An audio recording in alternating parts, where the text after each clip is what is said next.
One. Enemy comes in to rob, steal, kill, and destroy. But I come that they might have life and that they might have it more abundantly. Welcome to the antidote.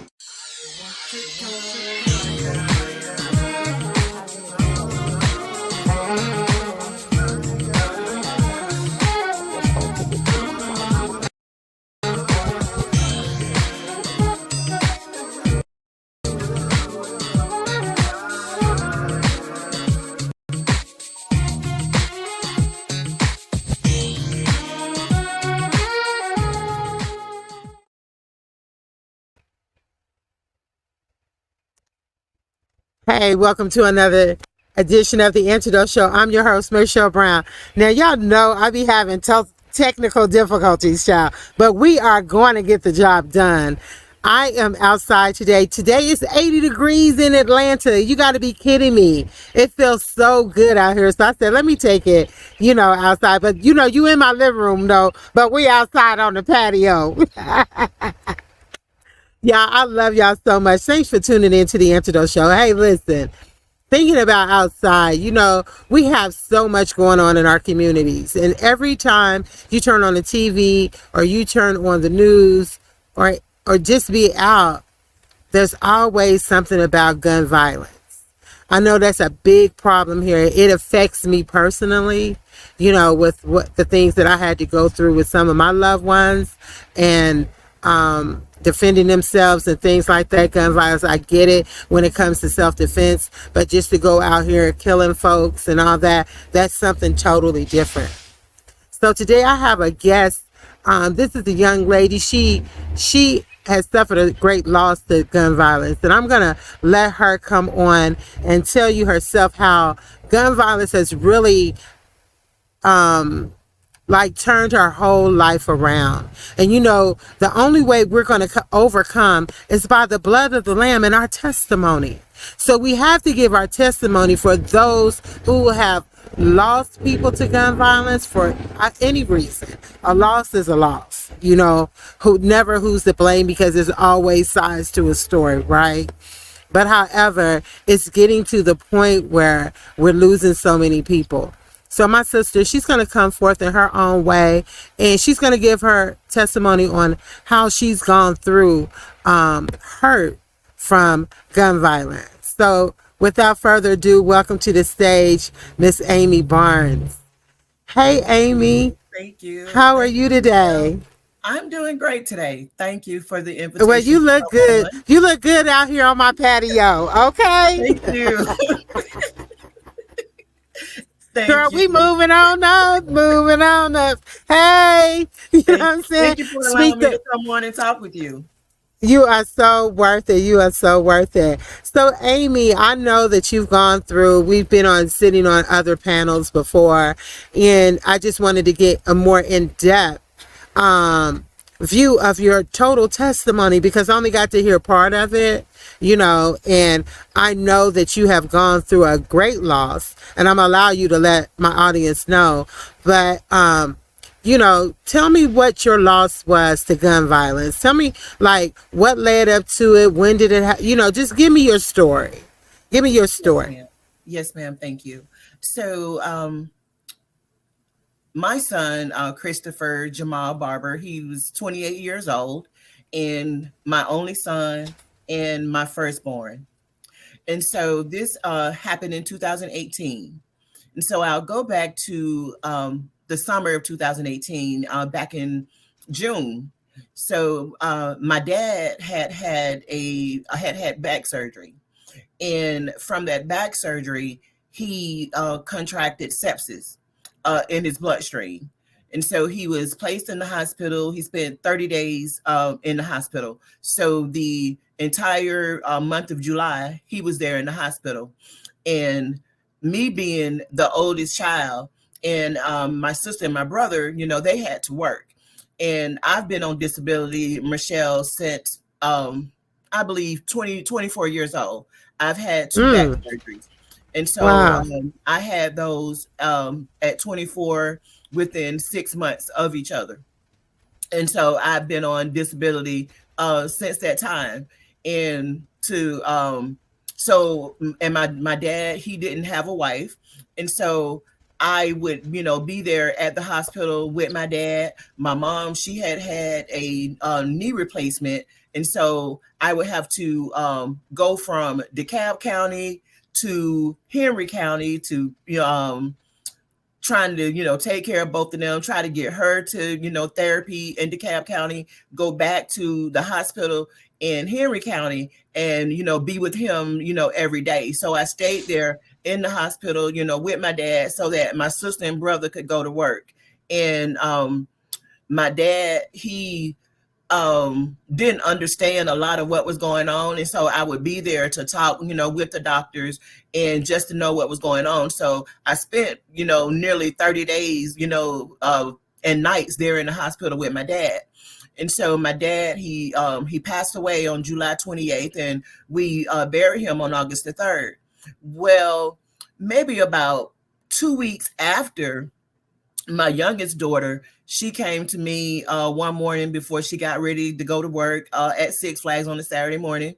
And she was telling me that one of her best friends who had lived with us for, over a year, she said, Mom, her mom, had passed away. And I was like, no way. And she was like, Mom, yes, she did. So she called her and they talked, and she put me on the phone with the young lady. And Michelle, when this young lady was in my home, I had, always told her, I have your back. I have your back. Come hell or high water, I don't care where you are, you can always call on me. And I would, have her there in my house, I would let her sit in my lap, cry, lay in my bed, hold her, just whatever. And so her mom, and her youngest sister, they were going to New York this particular day. And she ended up having a brain aneurysm. And she had to get off the Greyhound. Who was that, the mother?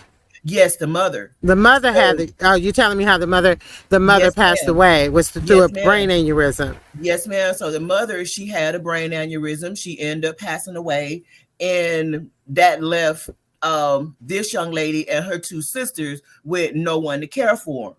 And so when she reached out to, to my daughter was like, Mom, what are we gonna do? She had been living, with us. You're gonna let her come back, what you gonna do? And so Where was the two little sisters? they were living in Clayton County, because they used to live in the same neighborhood I lived in Lithonia. So that's how I met them. The middle daughter, who was my daughter's friend, they all, they went to school together. So, maybe 3 or 4 girls in the neighborhood, they were all best friends. They always hung out at my house. And so, like I said, she had lived with us for over a year. Her mom had lost her house, and she asked me if her daughter could, stay with us so that, she could continue going to school in the area, because they were moving to a different county. Gotcha. So when she had this brain aneurysm, it burst, her trying to go to New York on the Greyhound, and they had to rush her to the hospital in New Jersey. So I talked with, the daughter, and I was like, okay, let me speak, with your dad, with your aunt, because they lived in New York, but their relationship was, estranged. So I agreed to, let them come, and they could, be at my house. They had an older brother, but he was stationed in Japan in I believe the Navy. So I was like, okay. I prayed about it, and I had told this young lady, I have your back. Never thought I'd, challenge, in that way. That So what happened? So I let her come and, stay with us. But the day that they were coming to Atlanta, I had got a call from the school to come and pick up my daughter because she was sick. So I get to the school, they're telling me, Miss Barnes, Miss Delaney, because that's my daughter's last name, Miss Delaney, the nurse wants to see you. So just wait a minute. So the nurse comes walking up with my daughter, and she was like, Miss Delaney, how you doing today? And I was like, because I'm tired, because I just buried my dad, a few weeks ago. So Right. how you doing today? And she says, when it rains, it really pours, doesn't it? And Michelle, I threw my hands up. I was like, God, you're not What about to do this. happened? She said, I understand, but God says he has a role for you to play and he needs for you to play your role. And so that was the beginning of this path that I'm on now. And so push forward a few months later, maybe like September, I had a dream about my son. And in this dream, I saw my son laying on a hospital bed and he had this crisp white sheet pulled up to his neck. I told him about it. He was like, yeah, mama, something probably is going to happen to me, but I'm going to be okay. I thought maybe my son was going to get sick, something like that. But No, you supposed to listen. When you see dreams like that, you're supposed to rebuke them in the spirit. yes, Because ma'am. listen, warning comes before destruction, right? Yes, ma'am. Right? Because like even with my son, I saw things before it happened, and I was like, you see what I'm saying? I didn't know Yes, even ma'am. know to rebuke that neither for it not to come to pass. But go ahead. I just go Yes, ahead. ma'am. And so, we talked about it, we discussed it. But like I said, I never thought that my son would be dead. I thought he was going to be sick. And so the day before my son was killed, I was in church. And when I tell you God dealt with me so that particular day, that was this young guy. He came, he was ministering to me, just, prophesying to me, speaking things, into my life. And God dealt with me. So I was on that floor crying, and people close to me, they were like, she got a demon in her. And who would have known the very next day, two young men would show up at my house and shoot my son and kill my son. And so They came to your house and did that? they came to my house. So that next day, my son, he had spent most of the day out in the garage because that's where he hung out at. And so push forward that night, maybe about 10, almost 10:30. I had finished talking to my daughter on the phone, her and my niece, and I went upstairs and I sat down in my room. And then I heard my son scream, "Ma, I've been shot." And he had come in the house. I had left the trash can in the middle of the floor because we had taken out trash that day. It was trash day. And so I heard him stumble over the trash can, and he came in the house to let me know that he had been shot, and he went out the front door and he was trying to chase after these young men. So after all of this had transpired, we were back in the house because the police came, and the children were telling me, "Ma, you have cameras, so go in your room and look at the camera to see what happened." And so we looked at the camera. What happened was these two young men, they came into our neighborhood. The one that was driving, he put the other young man out up the hill. And so my son doesn't know this because it was dark on the street. So my son was in the garage, and this young man, he pulls up in this SUV outside the street, and he gets out, and we could see the garage door goes up.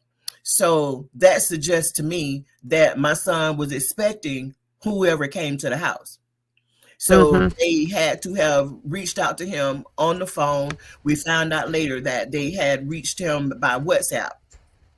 And so he goes out to the street, him and this young man, they dapping each other up. They walk back into the garage.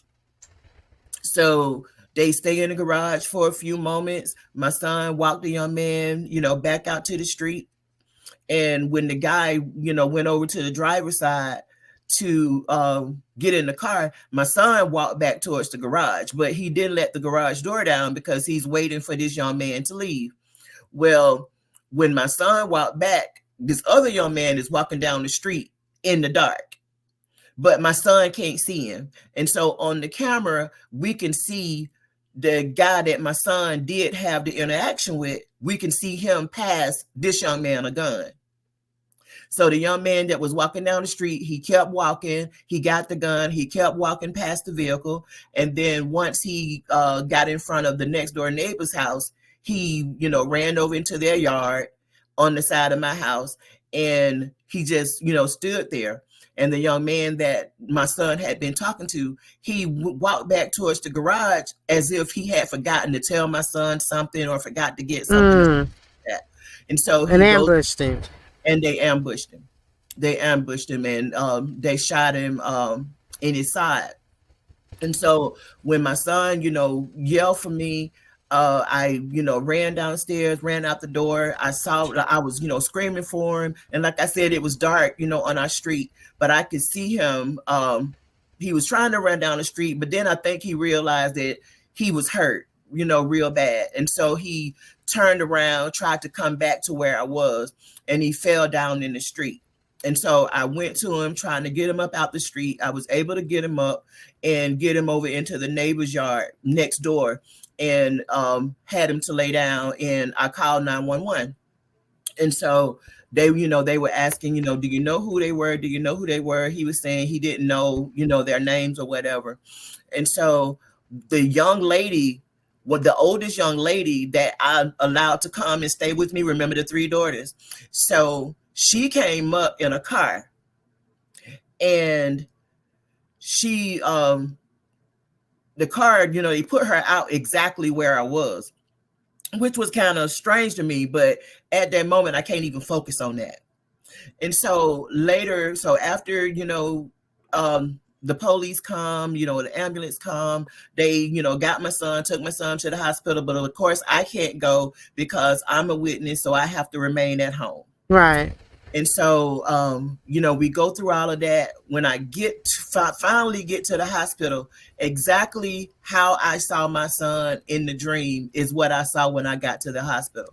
Wow. Let me ask you this. Let me ask you this, and I mean to interrupt you, but let's back up for a second. What did the prophet say to you?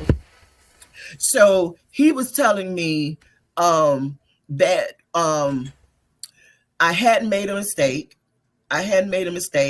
The choices, that I had recently made, I hadn't made a mistake. It was ordained by God, that people will not understand it. They will not understand why God has had me to do the things that I've been doing and the things that I will do. But it is ordained by God, and don't worry about it. Keep going. Okay. So I know that's right. Okay, you can go back to the day. I got you. And so I just had to see what the prophet said. Yes, see if it lined up. Yes, ma'am. So that's what he told me. And so remind you, I've been on disability since 25 years old. Right. So right. I was not financially in a position to even take care of three other kids, because I had 4 of my own and my grandson. So, but you still taking care of your parents too? No, I wasn't. I wasn't doing that. No, ma'am. I just had myself, my 4 children, and my grandson. And now I've allowed these 3 children to come and be in my home. And so when all of this happened, I asked the oldest girl, I asked her, because I was asking her about what happened to my son, because my son had testified against this young man that was in a gang. My son had testified against this young man, him and another guy. They had shot some people. They were in a car with my son and another guy, and they shot some people. And Michelle, I always, told my children, do the right thing. When you see something, you say something, and consider yourself. If it was you, what would you want something to do? And so, this young man that my son testified against, they went to court, and my son kept saying, "Mama, they ain't gonna find him guilty because his dad is, a police officer in DeKalb County. They're not gonna find him guilty." He told the investigators they're not gonna find him guilty. And so I was like, "You still do the right thing." And but that put like a target on his back, didn't it? And what gang was your son in? My son was not in a gang. Oh, okay. No, He was who was in the gang? So my son was a people person, just all over the neighborhood, never met a stranger. And so he just talked to everybody. And so my son was much older, well, not much older, but maybe 5-6 years older, Mm-hmm. than these young boys. And they were in their late teens. And so they were just up one night with nothing to do. And they thought, hey, well, let's go out and do this. But they needed transportation. So they called my son, and my son didn't have a license, didn't have a car, but they was like, hey, are you with somebody that can come and pick us up? We're going to go out, do whatever, and then we'll give y'all something. And so they was like, okay, young people thinking fast money. So my son was going to wherever, he could go and get some weed from, to be honest. And Right. that's where they were. And he went upstairs to go and buy some weed from somebody. And the 3 other guys was in the car. So the 2 younger dudes that were in, gang, they were in the back seat and hanging out the window and hollering. So they saw this man and this lady, that were together, and they started talking to the lady, just being disrespectful. And the guy and the 2 young boys, they, got into an argument. And so my son, he came downstairs, he heard the commotion, and got on in the car and was like, man, what y'all doing? I come over here and these people gonna think I got something to do with this foolishness or whatever. And so they went ahead and pulled off. And then these 2 young guys, they are hanging out the window and shooting at these people. And they hit them. And so the people, And so your son was in the car with them when they did that. So he was accessory. Right. So he would have been accessory to that crime if he not turned over evidence saying that he had nothing to do with that. Basically, I'm in the wrong place at the wrong time kind of thing, right? Because they probably were going to charge him with murder as well. Well, they didn't kill anybody. But it was an aggravated assault charge. And so in the area in Lithonia, it's a whole lot of apartments, in this subdivision. Right. So it's one way in and one way out. So police are coming in. The young man that is driving is going out, and people gave the tag of the car. So when they did track down the young man was like, I don't even know, these guys. I was with my friend. My friend received a phone call, and so we just went and picked him up. And so when my son when he came home, he told my daughters about it. And so I went and told my daughters, I heard them talking, and I asked them about it. And so I talked to my son, and I was like, okay, when DeKalb County come to this house, your behind better sit down, talk to them. You better tell them what they need to know. And so when they came, they talked to him. They, asked him to come down to the precinct. Interrogated him and all that. Him, tell us what we need to know. We'll bring you back home. And they did what they told him they was going to do. And so the one young man, he took a plea deal. But the other young guy, they found him not guilty. Well, in my mind, Michelle, I'm thinking, okay, this ought to be just over with. You didn't get charged. This ought to be over with. But it wasn't. So it put a target on my son's back. So this young man would come through the neighborhood, shooting at our house, shooting through the garage, just bullets just coming through the house. After my son.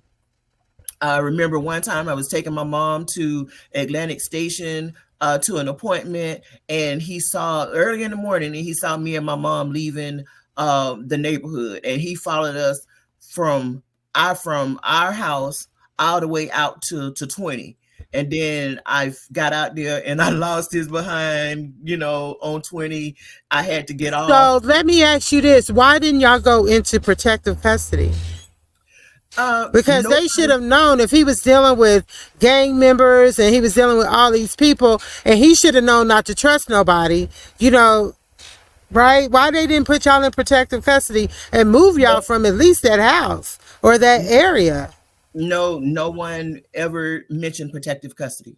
No one, What? no one ever mentioned it. They never mentioned it.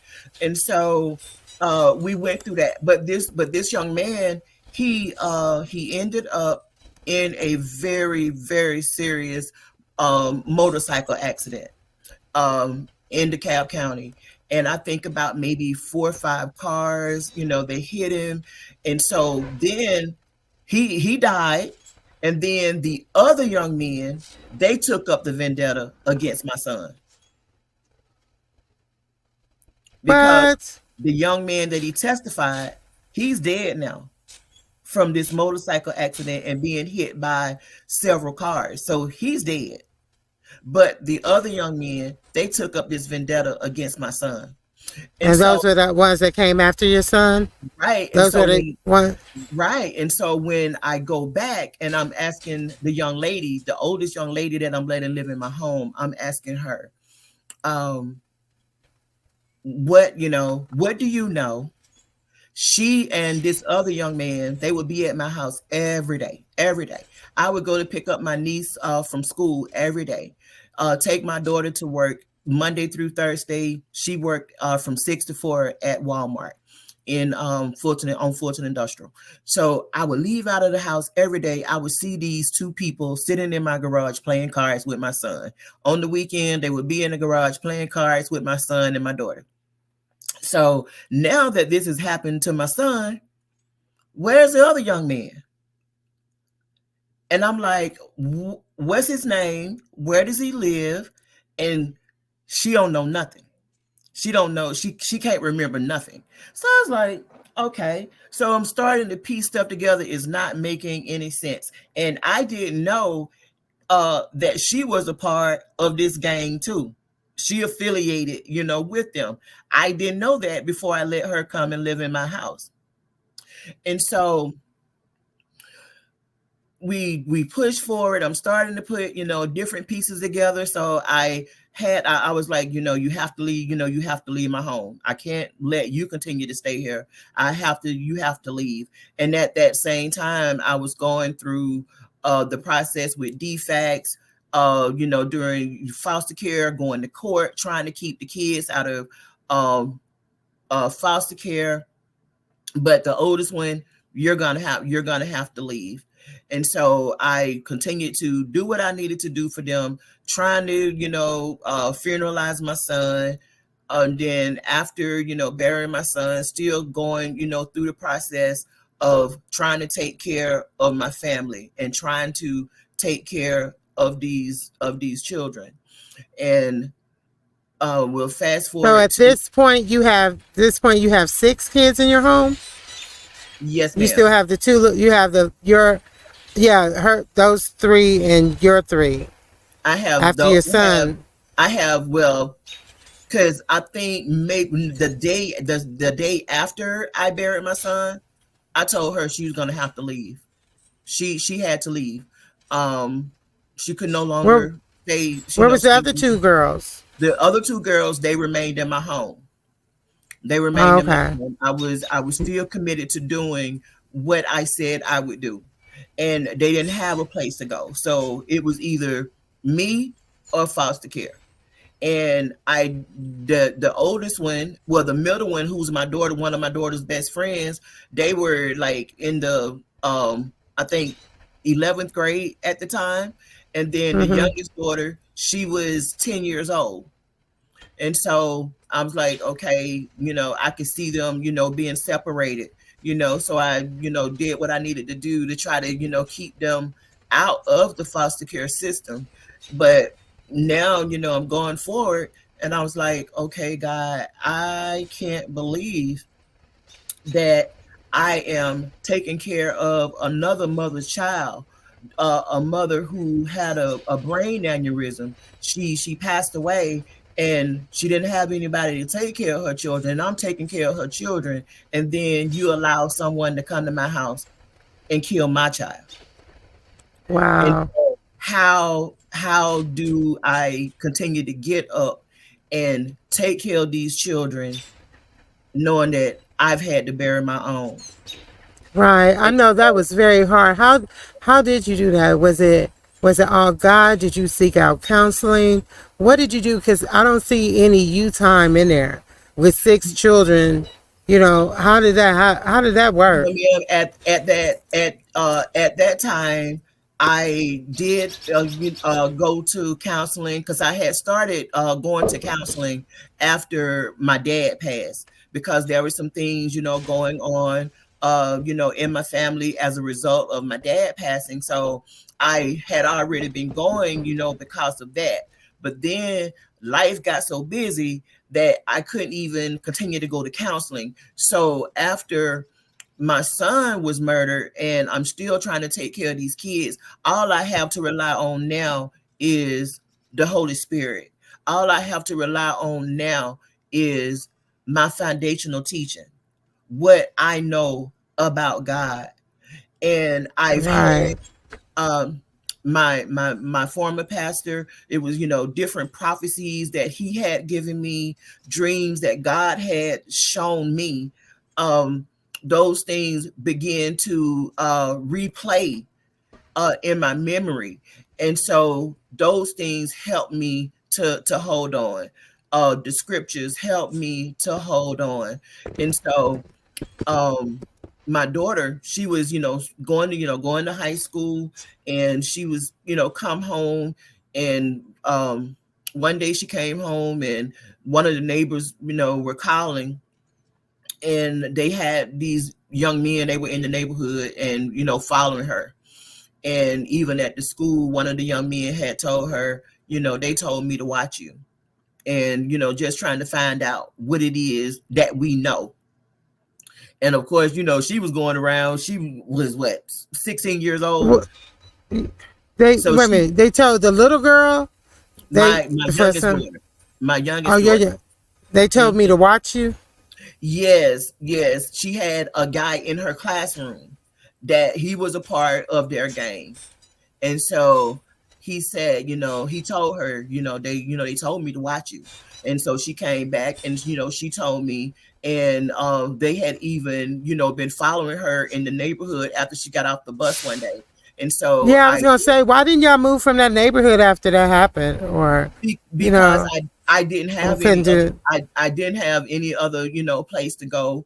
At that moment, I like, where am I going with all of these kids? Yeah, because these gangs it's crazy, man. But what it boils out to is demons. Just Yes, ma'am. call a spade a spade. You Yes, know what I'm ma'am. saying? These demons, because they come to kill, steal, and destroy. That's their whole thing. That's what they want to do. And I honor God because you kept your mind stayed on Him. He kept you in perfect peace. Yes, It ma'am. didn't make sense. It didn't make sense how things were going or what things were going through, but it seems like you kept a prayer life. You kept seeking God to figure out really what's going on. And He was showing you, He showed you warning before destruction. He showed you because that's what He said He would do in His word. And He's not a God that He should lie. That's He's true. not a God that That He is should that lie. is So that is true. all this has led you to start your own campaign. Can you tell us a little bit about your campaign and what you stand for and how you allow your son's name to go on? Yes, ma'am. So, after, all of that, after a while, God said, get up and go to a place that I show you. And, and that ended up being South Georgia. And so that's where I went to. And after, being here for maybe 4, 5, 6 months, he gave me Bridging the Gap Mothers Without Sons. And so, from, that, um, him giving me that, I that was in January of 2020. And so in February, Valentine's Days was coming up. And so I had, been making gift baskets, doing things for Valentine's Day. My son, he helped me, during Valentine's Day, putting my stuff out there, just selling it. And so I thought, okay, I'll give Gift of Love gifts back to mothers in honor of my son, but on behalf of theirs.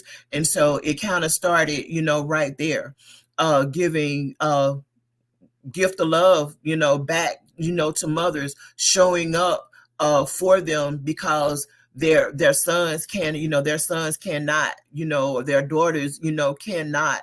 And so I, show up.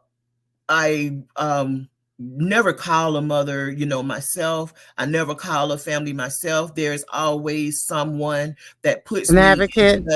Yes, ma'am. There's always someone that opens the door for me to be able to go and sit down with the mother.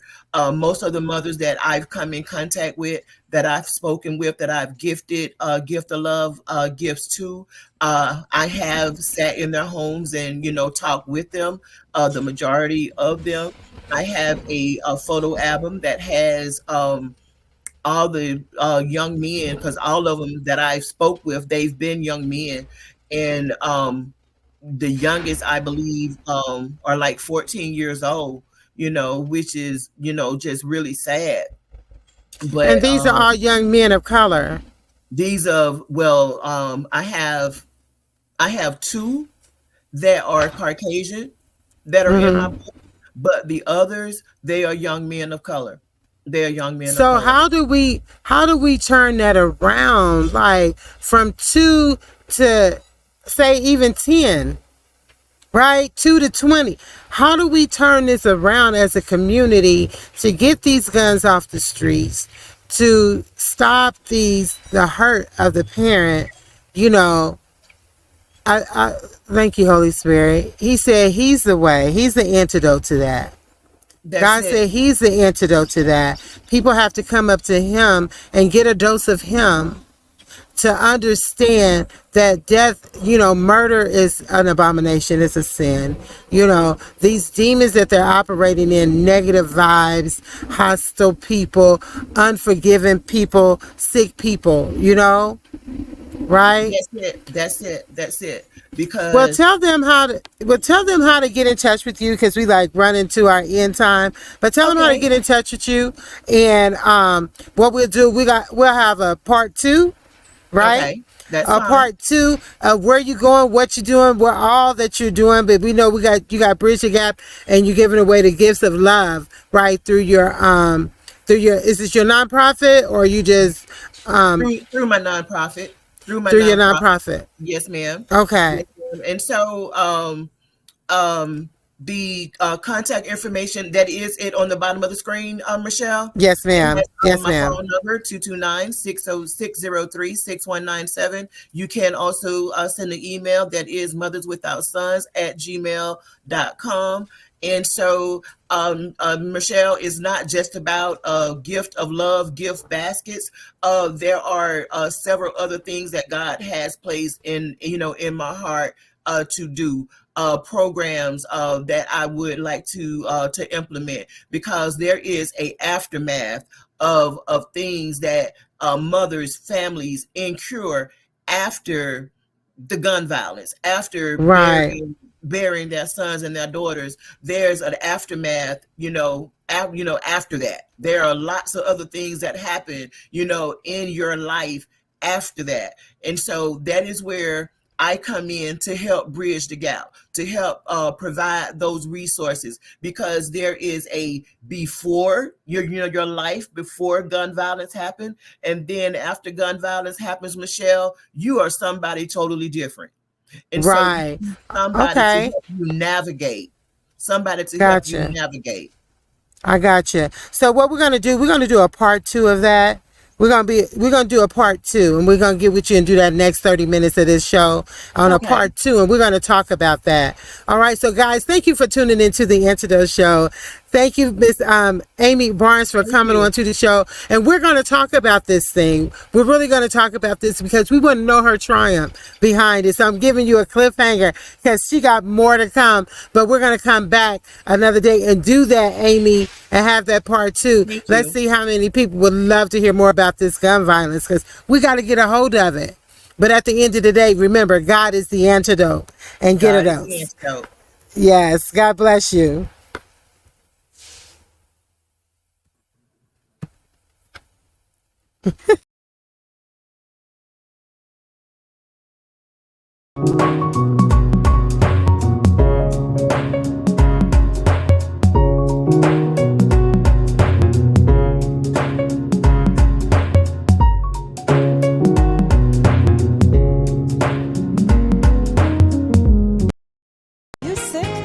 Are you tired?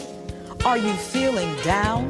Well, Mershel Brown will give you a dose of The Antidote Show. Next week, you'll hear from some very special guests coming from across the globe. They'll share their life encounters with you that will change your life the same way it changed theirs. The program, The Antidote Show, will cure you and get rid of all of the negativity of the outside world. The Antidote Show. Get a dose of it.